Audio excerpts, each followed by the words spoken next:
Bienvenidos a una nueva inmersión profunda. Hoy nos adentramos en algo fascinante, las bienaventuranzas. Las bienaventuranzas. Esas enseñanzas de Jesús que, bueno, todos hemos oído, Claro. pero quizás no las hemos explorado a fondo. Exacto. Y para esa inmersión profunda nos basaremos en el sermón en video de YouTube de Anderson Perón, que realmente desmenuza estas frases tan conocidas, ¿no? Sí, estas enseñanzas que encontramos en el Sermón de la Montaña han intrigado a la gente durante siglos. Siglos. Y hoy les vamos a mirar con una perspectiva fresca, Me encanta eso. considerando el contexto histórico, los matices culturales Ajá.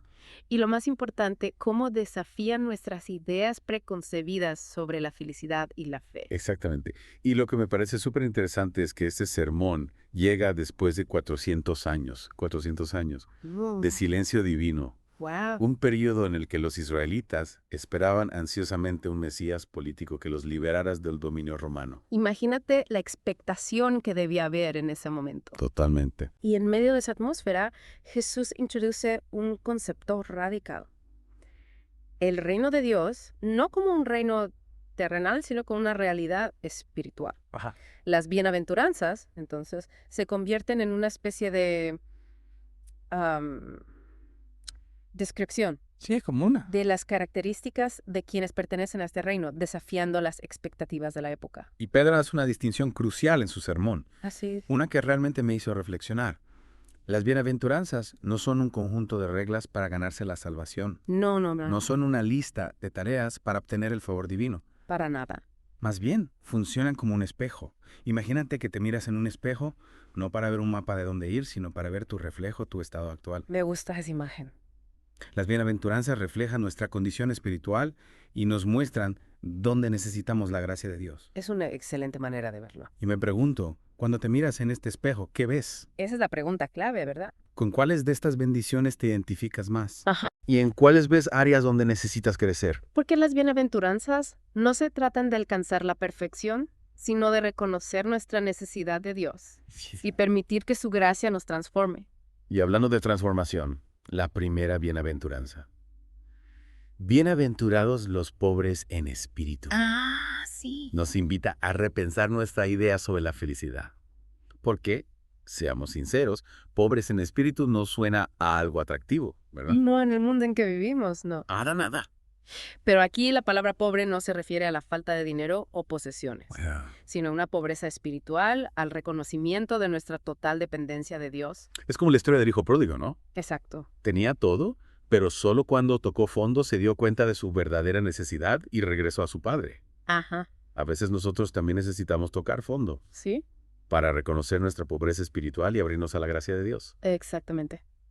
Y esa es la paradoja, ¿no? En el mundo buscamos la felicidad en las riquezas, el éxito y el poder. Pero Jesús nos dice que la verdadera felicidad, la bienaventuranza, comienza con el reconocimiento de nuestra pobreza espiritual. Uf, qué fuerte. Y esa perspectiva radical continúa en la segunda bienaventuranza. Bienaventurados los que lloran, porque ellos serán consolados. Suena contradictorio, ¿no?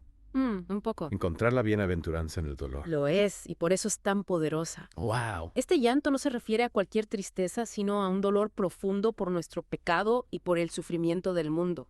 Es un Wow. llanto que brota de un corazón sensible a la realidad espiritual. Pedrón usa el ejemplo de la desensibilización a la violencia en el mundo actual. Así. Estamos tan acostumbrados a ver imágenes de dolor y sufrimiento en las noticias y las redes sociales que ya casi no nos afectan. Y esa desensibilización es peligrosa. Totalmente.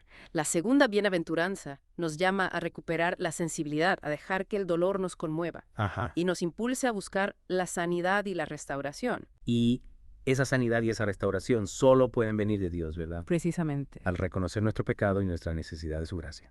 La segunda bienaventuranza nos recuerda que no estamos solos en nuestro dolor, que Dios nos ofrece consuelo y esperanza en medio de las pruebas. Es un mensaje que necesitamos escuchar, ¿Sí? especialmente en un mundo que intenta evitar el dolor a toda costa. Totalmente. Pero Jesús nos muestra que el dolor, cuando se experimenta con un corazón abierto a Dios, puede ser el camino hacia la verdadera bienaventuranza. Exacto.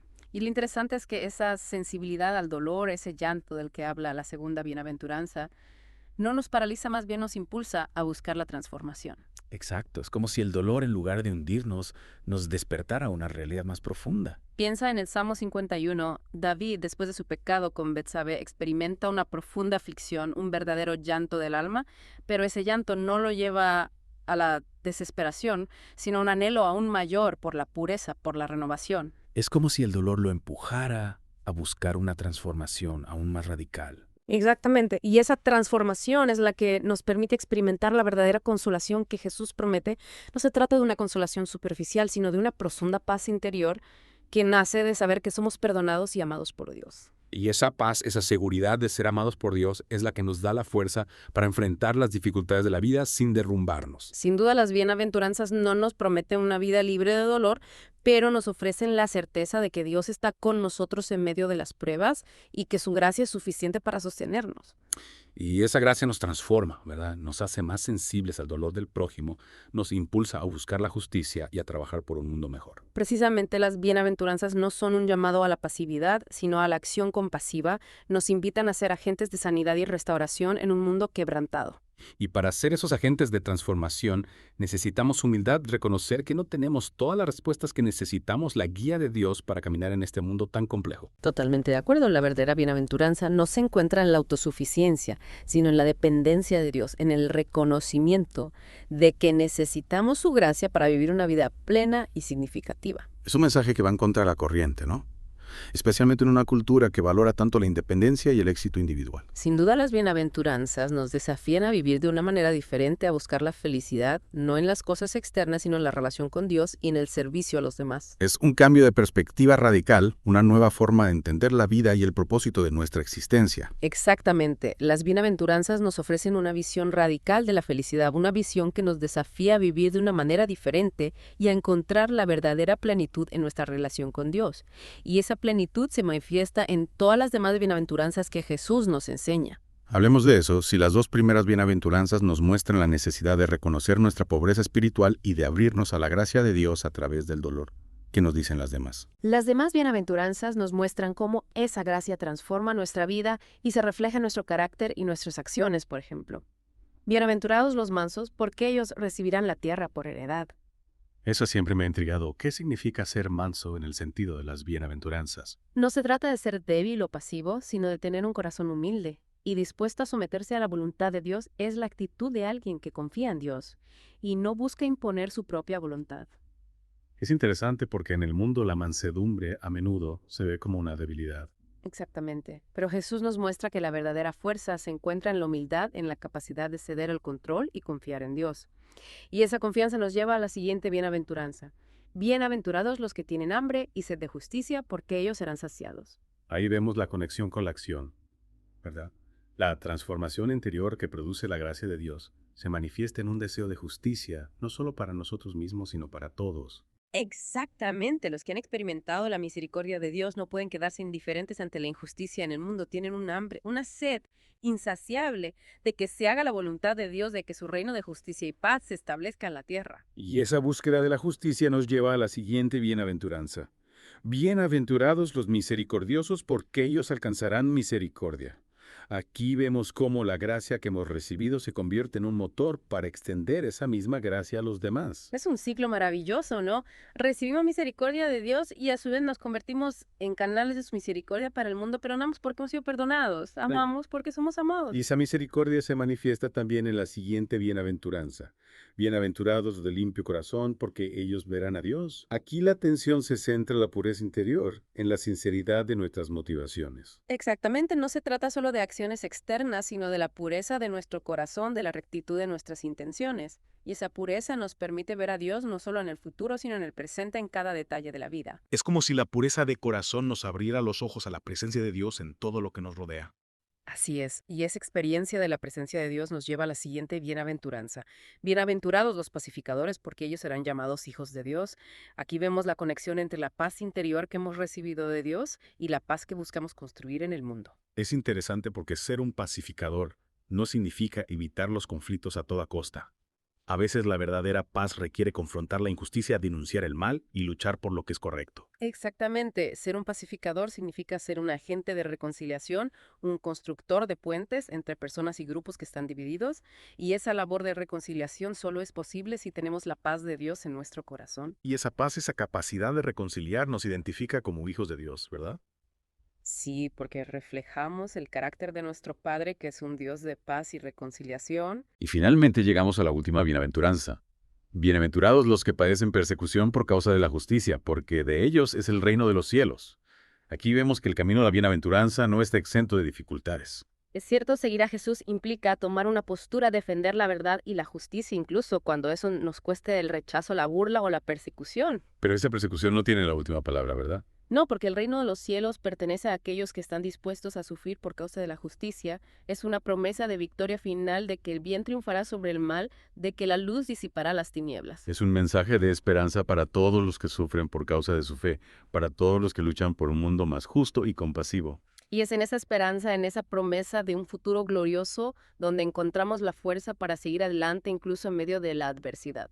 Las bienaventuranzas nos muestran que el camino del discipulado no es fácil, pero es el camino que conduce a la verdadera vida, a la plenitud que solo se encuentra en Dios. Es realmente inspirador ver cómo las bienaventuranzas, a pesar de haber sido pronunciadas hace siglos, siguen teniendo tanta relevancia en el mundo actual. Es que en el fondo las bienaventuranzas nos hablan de la esencia del ser humano, de nuestra necesidad de Dios, de nuestro anhelo de felicidad y de nuestro llamado a ser agentes de transformación en el mundo. Al principio de nuestra conversación hablamos de la distinción que hace Pedro entre ver las bienaventuranzas como un mapa o como un espejo. ¿Cómo podemos aplicar esa idea a nuestra vida diaria? Buena pregunta. Si vemos las bienaventuranzas como un mapa, podríamos caer en la tentación de convertirlas en una serie de reglas a seguir en una fórmula para alcanzar la felicidad. Pero si las vemos como un espejo, nos invitan a la introspección, a examinarnos a nosotros mismos a la luz de las enseñanzas de Jesús.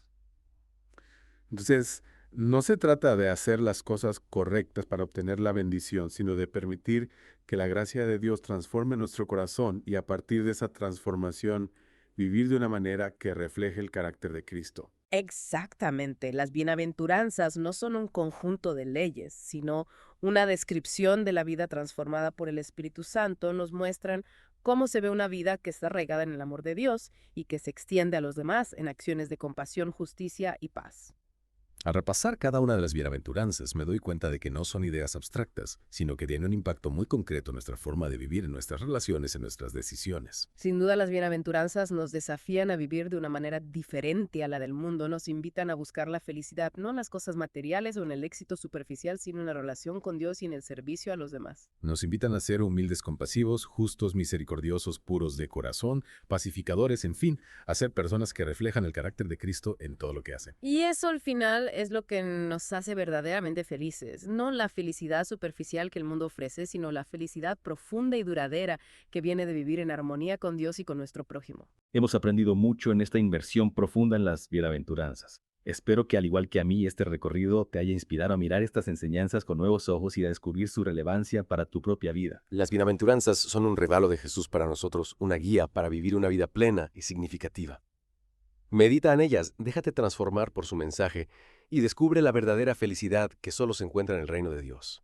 Y con esa invitación a la reflexión damos por terminada nuestra inversión profunda de hoy. Hasta la próxima.